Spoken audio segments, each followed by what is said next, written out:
Hello, this is Heather Marchant, and I am coming today to share with you a little bit more about how to save money using bonus depreciation and cost segregation to decrease your tax liability. And I'm pretty excited about it because I've helped hundreds of clients do this over the years, and I've done it myself. So I am going to share with you a little bit about how it's helped me specifically, but also show you a couple of case studies for current properties and what can happen if you're able to capitalize on bonus depreciation. First and foremost, I am not an accountant. I'm a real estate broker and I love real estate investing and I own several properties across the country. But this is not tax advice. So why tax savings are important, what is cost segregation, how does it work, how I've used it. Those are kind of the things we're going to discuss today. So really helpful to be able to understand in the long term, right? So a little quick exercise about what it does to be able to save money on your tax liability. So if you double a penny every day for 30 days, at the end of those 30 days, you will have $5.3 million. This shows you the math and how long it takes to be able to get $5.3 million. However, this is with no taxation. If we take this same model and we add taxes, look at that difference.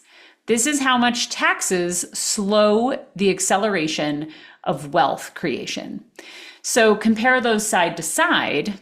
With no tax and taxed, it is not even comparable. $12,000 after 30 days versus $5.3 million after 30 days. So if you're looking to be able to retire, if you're looking to be able to have flexibility to retire or do something else, maybe work part-time, take up a passion project, do some service work, things like that, this can really be a game changer. Because for me, it's my main focus in investing in real estate are the tax benefits. And it is my full strategy every year is to focus on preserving the wealth that I have created that year. And I'm going to show you how it works. So this is cost segregation. It has been around for quite a while. It's been making a little bit more, news headlines since the last tax law change when Donald Trump was president the first time. So this is the way a property is depreciated. Typically, it's depreciated over 27 and a half years for residential real estate, but you can segregate out the costs. So if you look around your house, you'll notice that there are some things you know are not going to last 27 and a half years. And my favorite example to give is when I replaced a faucet in my house when I first moved into my first home. And before 5 years had passed, I was replacing that faucet because it had failed. So there are things in a house that just do not last that long. So those are typically those 5 to 7 year items. If you look at that blue section on this pie graph, you see carpeting, lighting, millwork, plumbing, electrical. Those are things that are not going to last 27 and a half years. You look at the red section, you have your sidewalks, your landscaping, right? Those things, unfortunately, don't last 27 and a half years usually either. But you'll notice a big chunk of that pie is the property itself, the structure, the foundation, the walls, the roof, right? So cost segregation is going to pull these apart and dissect the house. I usually refer to it to clients as a souped up appraisal that it's going to go through and determine how much all of these items in the house cost, okay? And then we're able to depreciate the items on the left, the blue and the red, faster than the items on the 27 and a half year, right? So kind of cool, but it gets cooler. So stay with me. I'm going to show you the first time I utilized cost segregation. I bought a home and I filed taxes for the first year I owned it. And then I found out about this cost segregation. And I went and I did a study, and I'll talk to you about that in a minute. And I was able to amend my depreciation schedule and change it and go in and accelerate the depreciation on the property with full bonus depreciation. It has been phased out for the last several years or being phased out, but that has changed with the most recent legislation I guess the favorite name of it is the big, beautiful bill that has changed this. So pretty exciting. So I'm going to show you how straight line depreciation works. It's pretty simple, but there's a couple important things that often people don't think about. So if you are able to depreciate a house over 27 and a half years, let's take a look at how it works specifically. This is my first rental property. I wish I could still get an $80,000 home in North Carolina, but still, the facts are the facts. That's what I paid for it. So with depreciation, you cannot depreciate land. Land does not go down in value. So typically, people use the 80-20 rule. If you know what the land costs on a house, then you can be able to change this if you paid for the land and then built the house, or sometimes people will use the tax assessed value of the land. But just a couple of ideas there. We're going to separate those out. Land, like I said, cannot be depreciated. So really we're sticking with that 80% value on the left. You can depreciate it over 27 and a half years, but again, only the home. And then we look at the tax write-off right there. That's the math right below it. So we take that amount, divide it over 27 and a half for 27 and a half years, and you get approximately $2,300 per year that you can write off on your taxes from just owning this house. And this house cash flowed awesome.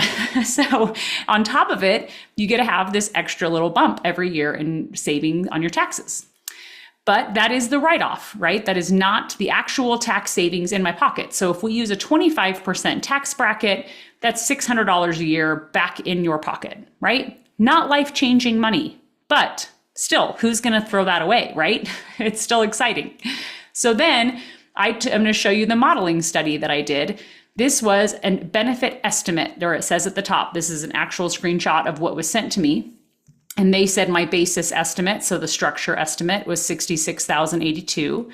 And they said, we think you'll be able to save an additional $53.28 there in that gold color, right? And I said, well, a study is going to cost me about $800 to save more than that. That sounds great. So I'm going to show you the actual tax return and how it all played out for me. So in the end, they said the additional depreciation deductions with the straight line, et cetera, is going, and keep in mind, I've already filed taxes for 1 year. So they had to change and amend my schedule. So I wish I had a more clean cut example for you, but it's one I had full bonus depreciation on. So now this is how they break out. So I mentioned that they're going to break out all the individual costs of the home. And so that is a big part of it. Now the studies are much more complicated, meaning it's an Excel file with much more detail than this. But the modeling study that I used actually did not have to have anyone go on site. No one had to travel to this house. So it kept it really affordable. All right, so that's straight line.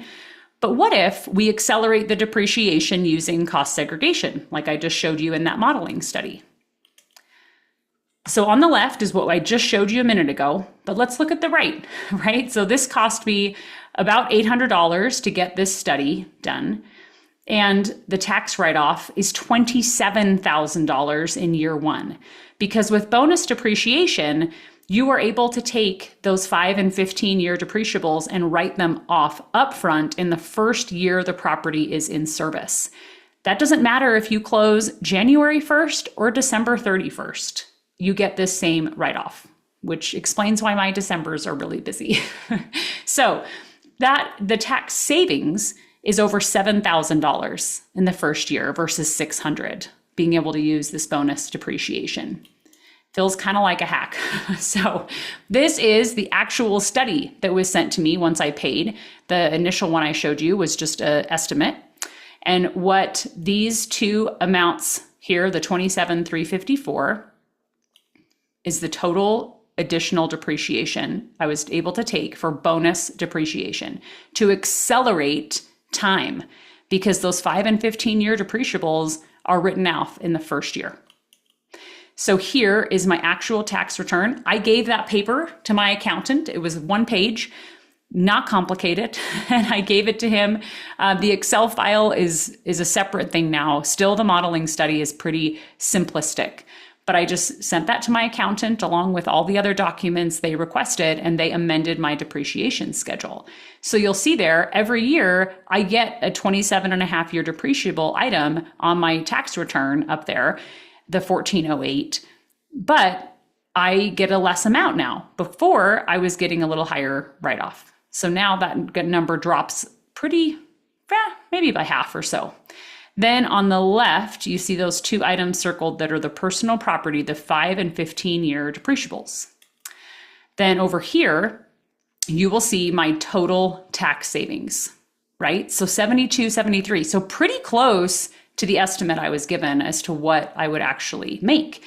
And really, I was able to write off more than what I paid for the house in a down payment, right? Because that was $27,000 of a total write-off. And this house was only $80,000 house. So even with closing costs and everything, I was able to write off the initial investment, which is pretty amazing. All right, so I'm going to show you a modern example. So this is a house in Perry, Oklahoma, just north of Oklahoma City. And this house exists today. And while I record this video, it is for sale, right? So I'm trying to show you one in real time. Not one bought years ago for $80,000. So this is a $250,000 house, and I'm just going to walk through this pro forma real quick to make sure that it's easy to understand. So here is the down payment, just under $50,000 at 20% down. That loan amount is just under $200,000. Here's my monthly payment. Then these are the fixed expenses for the property. So taxes, insurance, any HOA fees. This isn't in an HOA, so it's zero. Property management at 8% of this rent, so $1,775. Okay. This is a credit the seller offers on this one for the first year of property management being covered. So notice it offsets the property management fee up top. So it's put as other income. So this is the monthly cash flow. Again, nothing that's going to be life-changing. I mean, $270 a month is not life-changing money. But when we get down into all of these rates of return, it becomes substantial. And this is annual cash flow.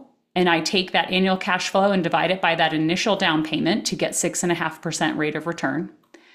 Then you have your principal reduction, because this is a conventional loan. So as the tenant pays rent, I use that rent and I pay down the mortgage. So over time, I get someone else's money paying down my mortgage and giving me equity. So that's a 4% rate of return every year.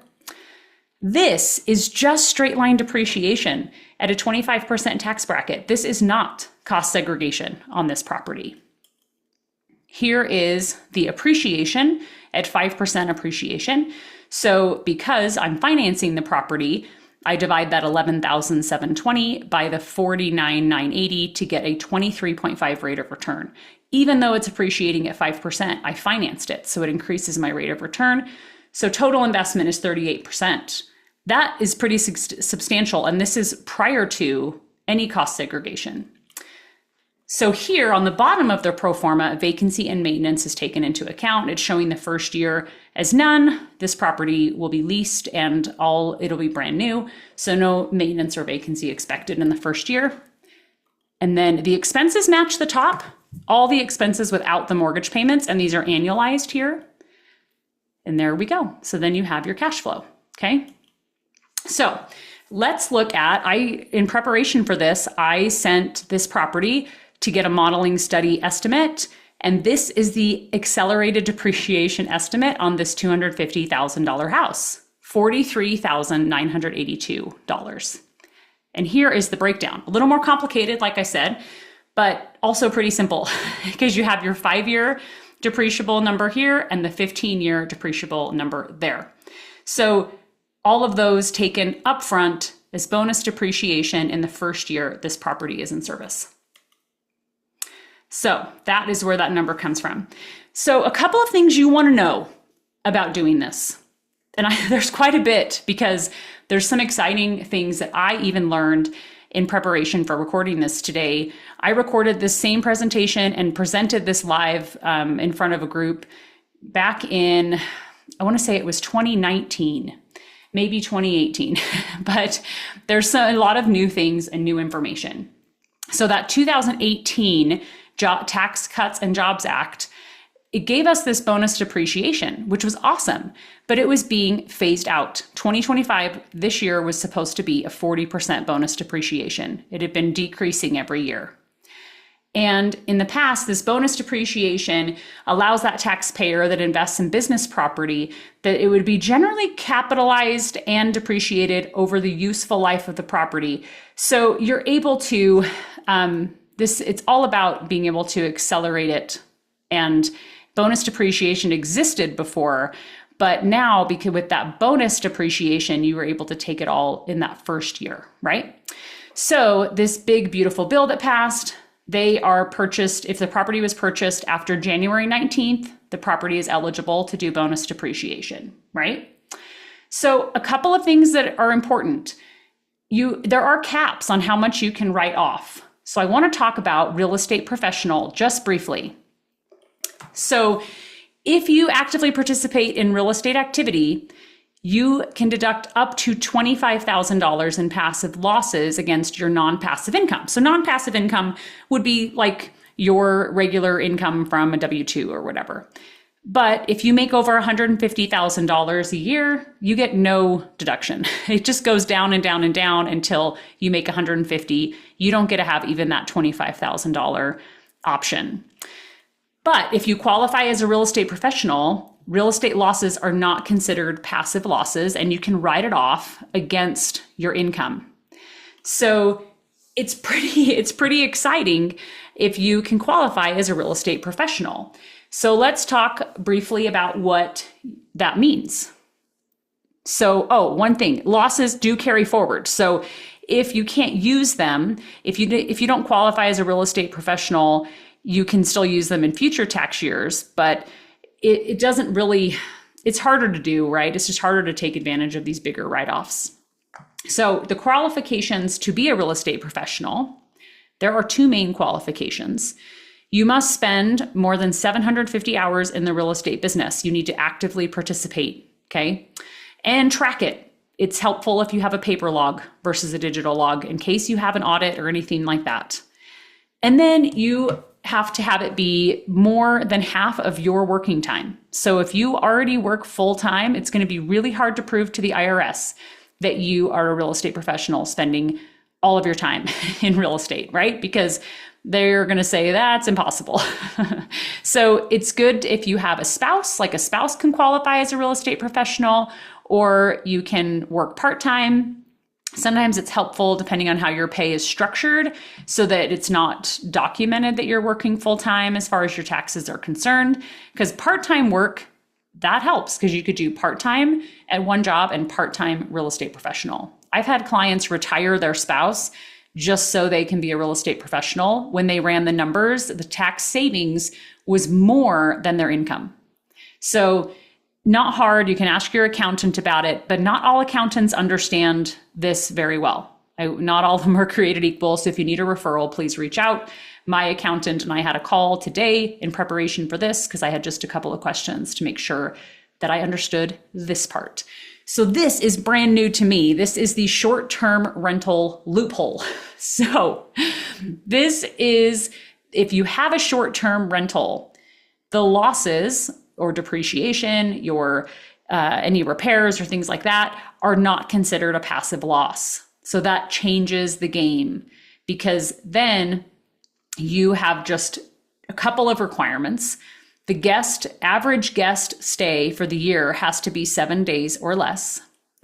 And even if you buy December 25th and you rent it for 5 days till the end of the year, that will qualify and you will get to be able to have this, you can depreciate it and do cost segregation on the property and not have to worry about being a real estate professional. So this was totally new to me and I'm super excited about it because you just have to have it closing before the end of the year and rented for one time to show that it's a short-term rental. The next year, you could change it to be a long-term rental. You could keep it as a short-term rental. You can change it every year if you wanted to. But it allows you to be able to have no cap on the passive loss because it is not considered passive and you're able to get the depreciation write-offs on a short-term rental. It is not for your whole portfolio. It is just for that property, but it's significant. This is my short-term rental. This is my family in front of it. And we just were there and doing some work together as a family. It was actually really awesome, really good core memory for me.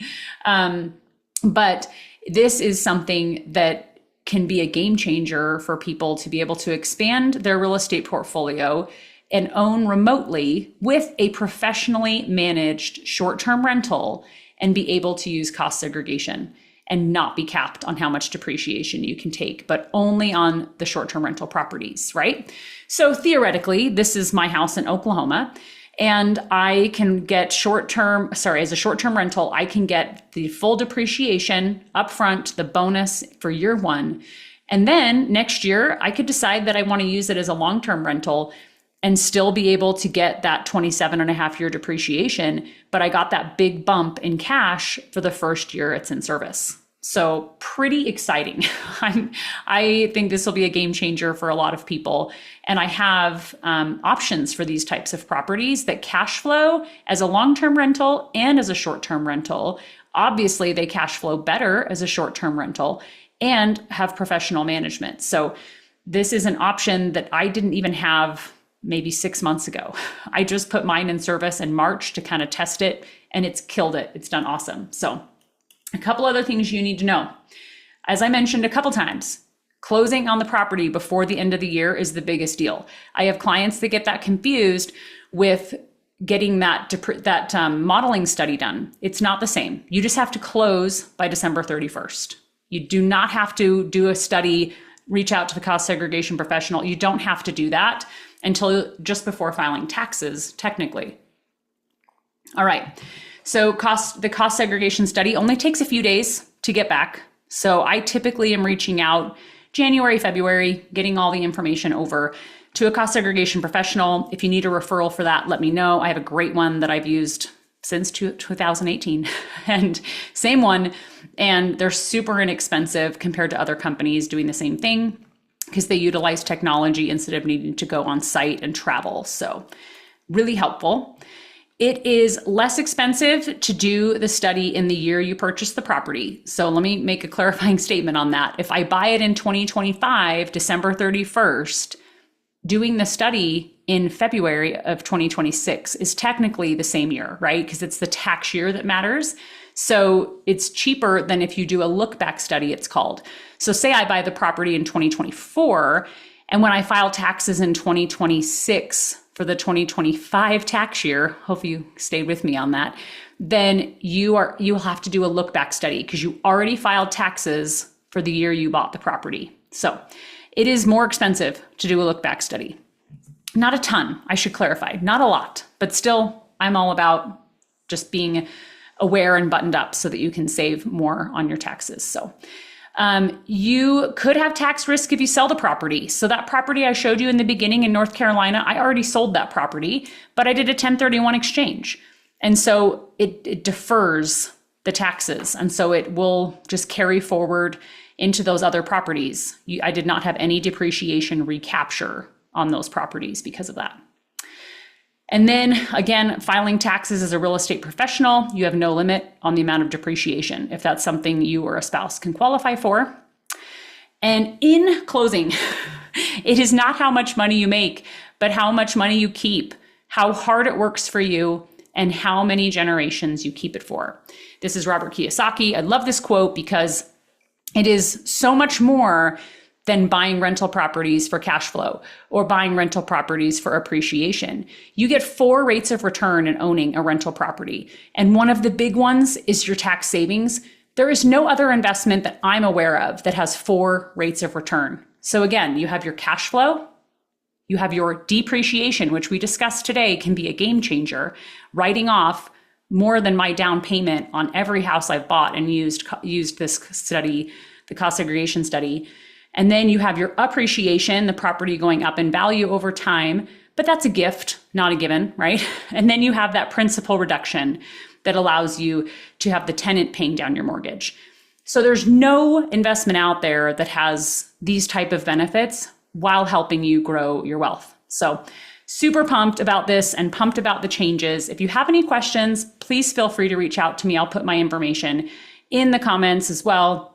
But I would love it to hear how this has impacted you. If you will share in the comments what it's done for you personally. Have a great day.